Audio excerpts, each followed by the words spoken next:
Hello, everyone. Good morning, good afternoon, or good evening, depending on where you are. Welcome to our webinar, Oil and Gas Scenarios, Surviving the Energy Transition. My name is Arie van Berkel. I'm a Senior Vice President and Group Director here at Lux Research, and I'll be moderating today's session. Today's session really is about how to deal with oncoming peak oil. As you've probably seen, many countries are now either considering or have already created regulation to outlaw the sale of internal combustion engine vehicles, and that naturally will also lead to a decline in demand for crude oil products. And we could tell similar stories about natural gas. So, what if you're in the business of selling oil and gas? How does that play out? Well, with me today presenting is my colleague, Runil Dalia, who's a principal analyst here at Lux Research. And he's been studying the options that oil and gas companies have. So he'll be presenting the different scenarios and the different strategies that oil and gas companies can be employing. And that is not only important to oil and gas companies, because many of those strategies involve oil and gas companies going out into different markets. So if you're a utility company or if you're a chemical company, you need to know about this because there will be an oil and gas company potentially in your backyard quite soon. Now, throughout this webinar, you can type any questions you have in the questions box on your screen. On my screen, that's on the right, probably on yours as well. And time permitting, we will answer all of these questions. And we'll try to get to as many as we can at the end of the webinar. If your question doesn't get answered, just email it to questions@luxresearchinc.com and we'll respond to you in email. All right, without further ado, let's jump in. Runil, the floor is yours. Take it away. Thank you very much, Harry, and hello to everyone. It's a pleasure to be here today to talk about the oil and gas industry and really what lies ahead for that industry as we transition towards carbon neutrality. So the topic of discussion today is really about the evolution of the oil and gas sector. We'll quickly go through the reasons why oil and gas companies need to evolve, the different pathways and strategies that they can adopt, and that some of them are already adopting.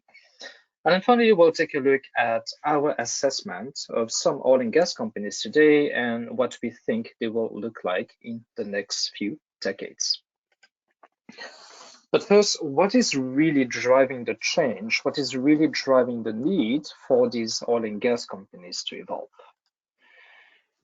And really, the big reason is climate change, of course. It's no secret anymore that the emissions of greenhouse gases is what is driving climate change around the world. And what you see here is really an analysis that was done by the IPCC looking at our carbon budget. And what you see here is that essentially we're running out of budget for carbon. In order for us to limit global warming to just 1.5 degrees Celsius, we only have 400 gigatons of CO2 left to emit by 2050. Now, is that a lot of CO2 left for us to release into the atmosphere? And the answer to that is unfortunately no, because every year we emit 35 gigatons of CO2, which means that if we do nothing, that only leaves us with just 10 years before we emit enough CO2 to reach that 1.5 degrees Celsius level. And once you get there, you get some pretty drastic climate events. We've already gotten a taste of those with the heat waves here in Europe, the forest fires in the US and Australia, and so on. Now, we all know that climate change and global warming is driven by fossil emissions, which themselves come from the consumption of fossil fuels. So how is that impacting the oil and gas sector? Well, for one, regulations on fossil products are actually becoming much more stringent. And what you see here on this figure is an analysis from the IEA in its World Energy Outlook that shows the impact that climate policy has on the projected demand for fossil energy. Now, the blue line on the right, that's 2016, and you can see that back then climate policies did not do much to reduce and curb the use of oil, gas, and coal. But now, if you look at the orange line, that's 2021, and you can see that in just 5 years, climate policies have become so strict that the IEA now expects that policy alone will lead to peak oil by 2025 and peak gas later in 2040. So clearly, oil and gas companies looking at this will think that we need a strategy to deal with this future. Now, this is what we're here to talk about. How can oil and gas companies transform themselves to retain their dominance in a world where we reach carbon neutrality? Now, before a company sets a strategy for carbon neutrality, it's important for them to know what a carbon neutral energy system looks like.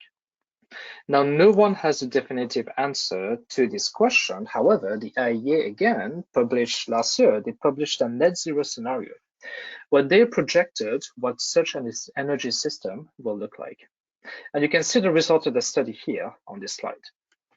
Today, oil and gas represents 54% of global energy carriers. By 2050, this falls to just 20% and is largely replaced by electricity. Now, clearly, an oil executive looking at this is not going to sit back and do nothing, because looking at this projection is very clear that oil and gas companies will have to invest in low carbon energy. But what you see here is also the fact that the demand for energy carriers is becoming increasingly diversified. Now, today, you only need to provide oil and natural gas, and you hit most of your customers. But in the future, your customers will be asking for all sorts of things like renewable electricity, hydrogen, biofuels, and so on. And this makes it very hard for an oil and gas company to retain control of their supply chain, because these energy carriers are becoming very diversified. And what this means is that oil and gas companies, they will have to go through an exercise of prioritization. They will have to prioritize which carriers and which industries to target for future growth. And today we have come up with 5 distinct strategies that oil and gas companies can adopt as they evolve in order to survive that energy transition. The underlying assumption behind all of these strategies is that 1, we will reach carbon neutrality by 2050, and 2, an oil and gas company will have to narrow its focus on a subset of the energy transition, because they will not be able to supply energy to everyone like they are doing today. So we have the status quo strategy, which is about doubling down on oil and gas and changing as little as possible. In the fuel strategy, the focus here is on mobility. In chemicals, the focus is, as the name says, on chemicals. In sequestration, this is about transforming yourself into a CO2 company. And in utility, it's again about transforming yourself into a utility company and producing and selling electricity. So 5 distinct strategies, all targeting different areas of the energy transition. Now let's take a look at each strategy in more detail, starting with the status quo strategy. Now, what is this one about? This one is essentially about doubling down on oil and gas. Adopters of this strategy believe that oil and gas will remain a necessary component of the energy system in the future, and there's no real need for them to change the way that the company operates. Now remember, the focus of this strategy is about keeping the status quo. That is, you continue to provide fossil products to whoever needs it, whether it's for energy or for chemical purposes. Now, if a company were to adopt this strategy, the figure here provides an indication of their addressable market size in the future.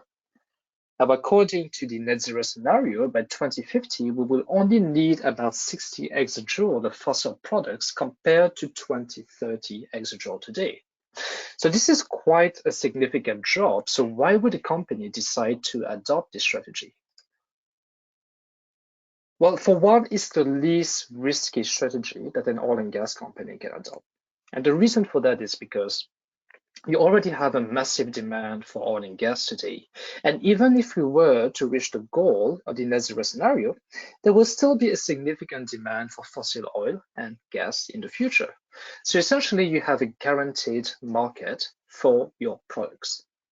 Now, second, oil and gas companies, they already invested billions of dollars in fossil assets, and this strategy is all about continuing to use these assets. So all the money they spent building their oil rigs, the refineries, and so on will not be wasted because they will continue to use these facilities. And third, the oil and gas industry today is very competitive, but in the future, as other oil and gas companies decide to move away from fossil fuel and target low carbon energy, the space will become much less competitive. Now, this is good news for a status quo company because it essentially means that they will be able to acquire their competitors' fossil assets at a discount and essentially monopolize the industry, which will give them greater influence on the market. But there are risks with this strategy. There are risks with not doing much in terms of really changing the way you operate. The big one is the fact that peak oil is pretty much a reality today. Now, most companies agree that peak oil will soon be reached, which means that a status quo company will essentially operate in a market that is forever declining. Now, this is very different because today companies are operating in a market where the demand for oil and gas is quite significant, but here in the future, they will be operating in a market that is in permanent remission. And two, you can expect that there will be a lot of backlash on status quo companies because they will be seen as essentially doing nothing. Now, that is not true because remember, every company, even a status quo company, they still need to reach carbon neutrality. That is the underlying assumption behind all of the strategies. And for that company, they will have to invest in new technologies like carbon capture, like direct air capture, and other carbon negative technologies in order for them to reach carbon neutrality. However, you can still expect that from a public perception perspective, it will be the least popular strategy. And finally, a real risk of this one is the fact that you will be falling behind when it comes to innovation, because this strategy is really about using the technologies that you already have and optimizing these technologies. It does not include novel technology platforms like batteries, fuel cells, small modular reactors for nuclear, and so on. Now, let's say that in the future, you're somehow not allowed to drill for more oil and natural gas because, let's say, for example, the government won't let you do that. That means that status quo companies will have to scramble to shift to another strategy. And that means that they will be behind their competitors who have executed on that shift at a much earlier stage. So this is the risk with regards to keeping the status quo. Now, moving on to the second strategy, which we call the new fuel strategy. Now, as the name suggests, this one is all about focusing on the biggest market for energy, which is the transportation sector. So this is about providing fuels, all types of fuels to cars, ships, and airplanes. And you can see what the market for the strategy will be by 2050. Today, most vehicles around the world run on oil. In the future, it will be a distribution between oil, biofuels, electricity, hydrogen, and even in some cases, biogas. Now, a new fuels company will essentially have to diversify its offering from oil to all of these different carriers. So why would a company want to adopt this strategy in the future? Well, for one, transportation is the largest market for energy. So it's really a no-brainer why companies will want to pursue their largest market. There will always be a need. There will also always be a need to move people and things around. So the market for mobility is quite stable. It's not something that will disappear anytime soon. And finally, oil and gas companies, they understand the mobility market because it already is the largest market. So they won't really have to build new expertise because they already have a lot of experience when it comes to operating in the mobility sector. However, there are drawbacks to this strategy, and the main one, of course, will be the number of fuels that they will have to provide. So today they only provide oil, but in the future they have to provide all sorts of things like electricity, hydrogen, biofuel, ammonia, and so on. And this will not be easy because every carrier, every fuel has its own set of production technologies, its own way of using the fuel, whether it's an internal combustion engine, whether it's a battery, whether it's a fuel cell. But also every fuel also has its own market dynamics. So this is a very challenging drawback, and it's really the main one in this strategy. There are other disadvantages, of course. If someone were to develop a much more energy-dense battery or a much more efficient fuel cell, then the consumption of energy, the demand, sorry, of fuels will go down. If movements like car-free societies really pick up steam, then again, the consumption, the demand for fuels will also go down. But overall, we don't expect the last two risks to really have a significant impact on the market. The big one here is really the diversification of the fuel sector. So moving on to the third strategy, which is a chemical strategy. Now, as the name suggests, this is all about chemicals. Today, oil and gas companies don't typically produce the chemicals themselves. They produce the feedstock for chemical. For example, they produce the naphtha for the chemical production, and then they sell that naphtha to companies like BASF and Evonik, who then go on to produce intermediate and specialty chemicals. Now, in this strategy, we're saying that an oil and gas company essentially becomes a BASF, with the only difference that they produce their own feedstock. So in a way, the oil and gas company will go from being a vertically integrated oil company to a vertically integrated chemical company. Now, the chemical sector is highly complex, with many chemicals, more than 50 chemicals being produced today, and the IEA did not project what the chemical market will be in a net zero scenario. However, what you see here is our estimation of what the market for chemical strategy will be in such a scenario. So oil and gas companies will have to produce primary and secondary intermediates. They will be producing all sorts of things like methanol, acetic acid, formaldehyde, PET, and so on. So what are the opportunities in this strategy? Why would an oil and gas company decide to pursue this one? Well, for one, oil and gas companies are typically much more richer than chemical companies, which means that in a way, oil and gas companies can bully the chemical companies out of the market because they have much more financial resources.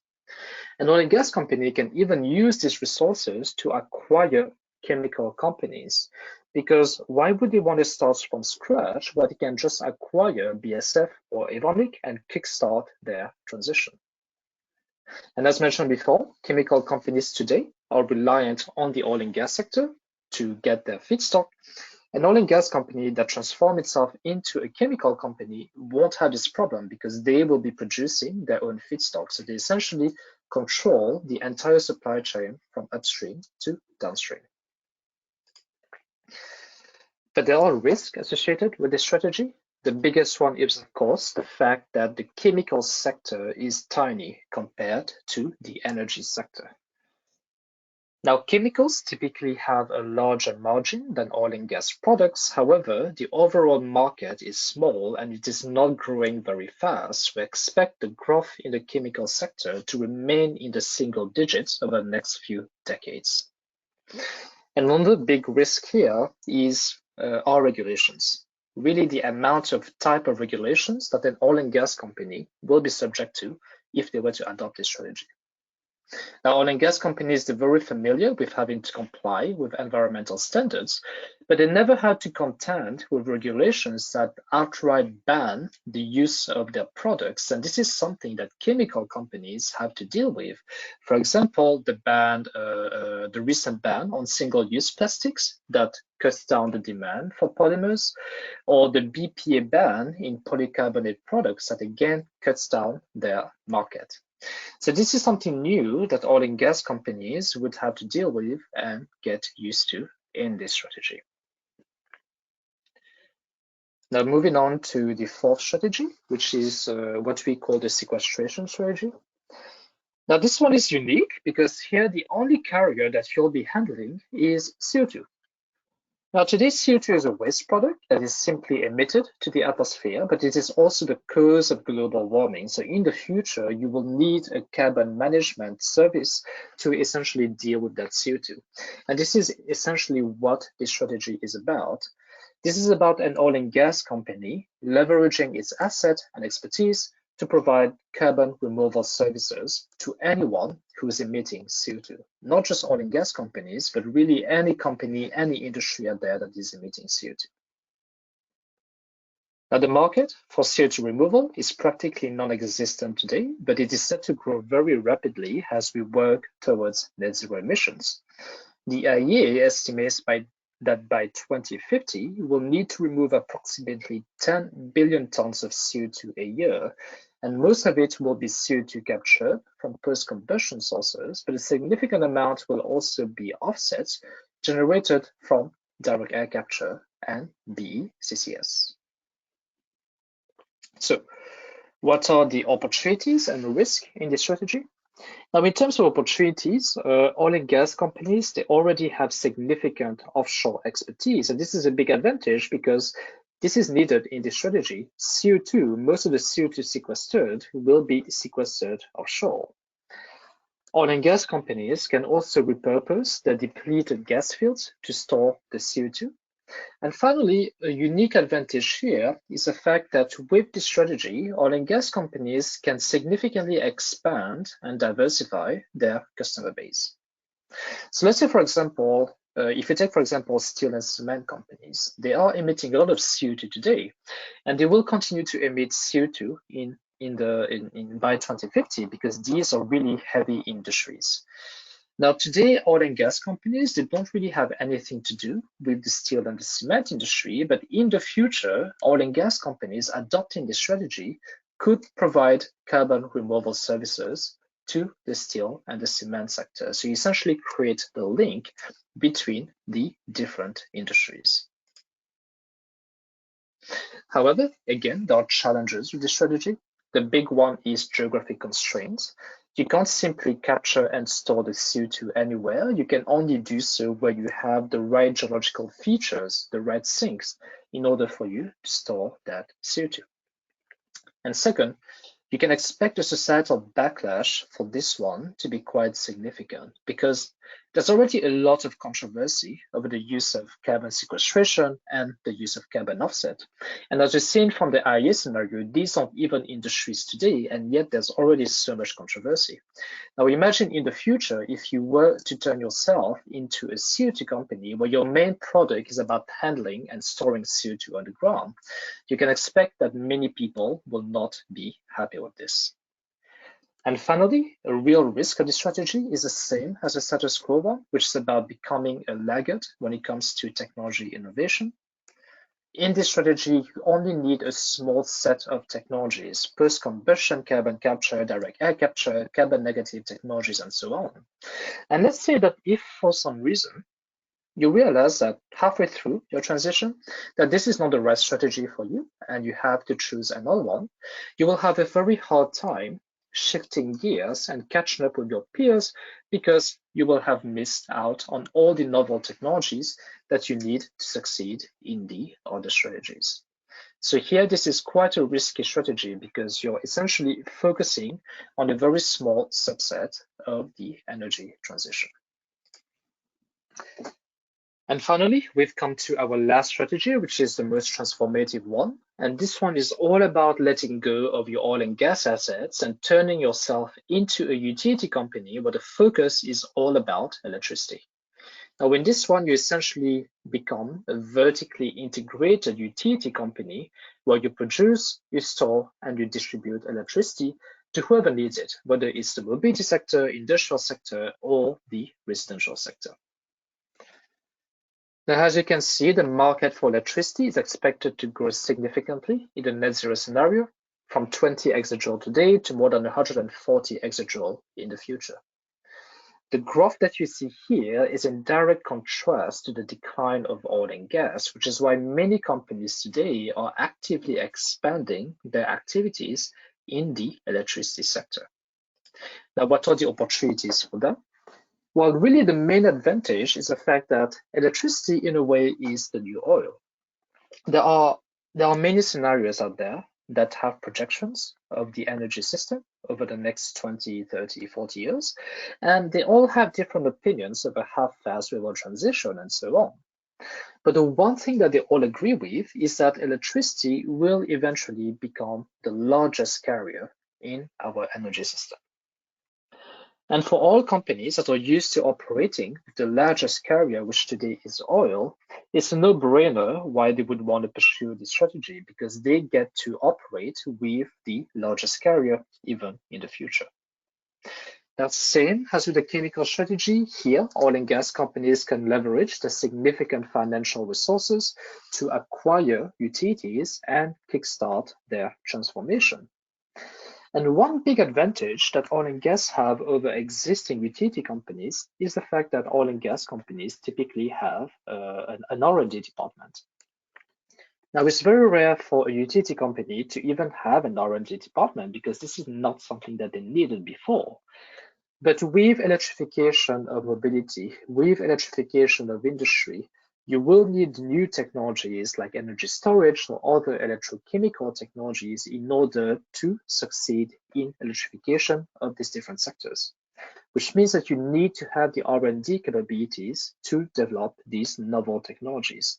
And utility companies today, they don't have that. However, oil and gas companies have these capabilities. So this is a big advantage that oil and gas companies will have over utility companies in this strategy. However, just like with all the other strategies, there are risks with this one. Here, the big risk is the fact that oil and gas companies, they have to let go of their fossil assets, which puts a significant decommissioning burden on their shoulders. And also, this strategy is the most transformative strategy, which means that companies will likely be subject to investor backlash.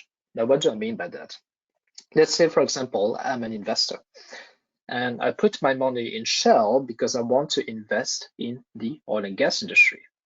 Now, Shell today says that in the future, they want to be a utility company. And for me, if I wanted to invest in the utility space or the electricity market, I would simply have put my money in Uniper or a company similar to that. So essentially, Shell will have to convince me as an investor that it can be a better utility than Uniper, which is not something that is easy for the company to do. And if Shell fails to convince me, then I will simply just take my money elsewhere. So this is why, despite this being the strategy that targets the largest addressable market size in the future, it's also the most transformative strategy, which also makes it the riskiest strategy that an oil and gas company can adopt. So let's take a step back. We have 5 distinct strategies, each targeting a different industry, focusing on different carriers, and each one with their own set of opportunities and challenges. Now, we presented these strategies as mutually exclusive when we talk about how companies will be adopting one or the other. The reality, however, is that it's highly unlikely that a company will actually do that. A company will not be adopting one strategy, but will rather pick and choose elements of the different strategies for their own future. Because, for example, a company that is pursuing the status quo strategy will be foolish not to adopt some features of the fuels and the chemical strategy, because you still need hydrocarbons to produce fuels and chemicals. So at the end of the day, a company will not just adopt one strategy, but rather decide how deep it wants to go into each of these different strategies. And for the sake of the presentation today, we've taken a look at some oil and gas companies and assessed where they fit into each of these different scenarios. Now, this is our opinion of the companies based on information that is publicly available, and also our interpretation of that information. But looking at Exxon, this is how we see Exxon fit into these different strategies. We see Exxon as a company that would like to keep the status quo, that is, continue to produce oil and gas, but they will have to negate and offset their emissions with carbon capture and carbon negative technologies, which the company is also investing in. So in a way, Exxon is a status quo company that is going quite deeply into sequestration in order for them to reach carbon neutrality. But the company is also investing in biofuels. They're planning to build a renewable diesel facility in the US, and that is an element of the new fuel strategy, which is why Exxon also makes an appearance there. So overall, our view is that ExxonMobil is a company that is focused on hydrocarbon, which will include both fossil and renewable hydrocarbons. But the company is yet to actively pursue novel carriers, novel fuels like electricity and hydrogen, which is why they're not very deep into the new fuel strategy, or why they don't make an appearance at all in the utility strategy. Another company that we looked at is Shell. Now it's very clear based on the current investment that Shell is making that Shell is moving full steam ahead on becoming a utility. But the company is also investing in carbon sequestration and also in novel fuels like sustainable aviation fuel, hydrogen, and so on, which is why it scores highly on these three different strategies. We don't see Shell as a company that wants to keep the status quo. And of course, today, fossil oil and gas is by far the largest products and will remain so in the near to midterm. But in the long term, we see Shell as a company that has clearly prioritized electricity over hydrocarbons. And finally, the last company that we looked at was Petronas. Now, our opinion is that Petronas appears to be firmly pursuing the status quo strategy. From our view, the company is not yet making significant investments in low carbon fuels or into electricity, which means that the company will remain focused on oil and natural gas. Now, just like Exxon, they will need elements of carbon negative technologies to offset their emission, which is why they're also slightly into the sequestration strategy. So, concluding this presentation, what are the three main key takeaways that you need to remember? Well, first, peak oil is coming, as well as carbon neutrality. We can debate the exact timeline, but it will happen eventually. And many companies have already prepared for this eventuality and announced plans for carbon neutrality. But many companies still haven't done so. So if your company is one of those, we strongly urge you to think about developing a roadmap for carbon neutrality. Now, second, there is no perfect way to navigate this transition. The different strategies that we presented, they're not the answer to carbon neutrality, but rather a framework to help guide your decision making. You will have to try different things and see what works best for you. And finally, the last one is for non-oil and gas companies that are listening to this presentation. If you happen to be a utility company or a chemical company, I would be very careful. I would watch out for oil and gas companies that are making plans to enter your industry and push you out of the market. For example, Shell is already doing so. Shell is already acquiring utility companies in the Netherlands, in the UK, and so on, and trying to push its way into the utility market. And if it does that, that means that utilities will have a much harder time succeeding in the sector. So if you're a utility and a chemical company in particular, make sure you have a plan for oil and gas companies coming for your market and ensure that you remain competitive in that sector in order for you to survive in that carbon neutral world. Now, thank you very much for your attention. I hope that this was insightful and interesting. Happy to answer any questions that you have based on the presentation. All right, thank you, Renil. And we see quite a couple of questions coming on already.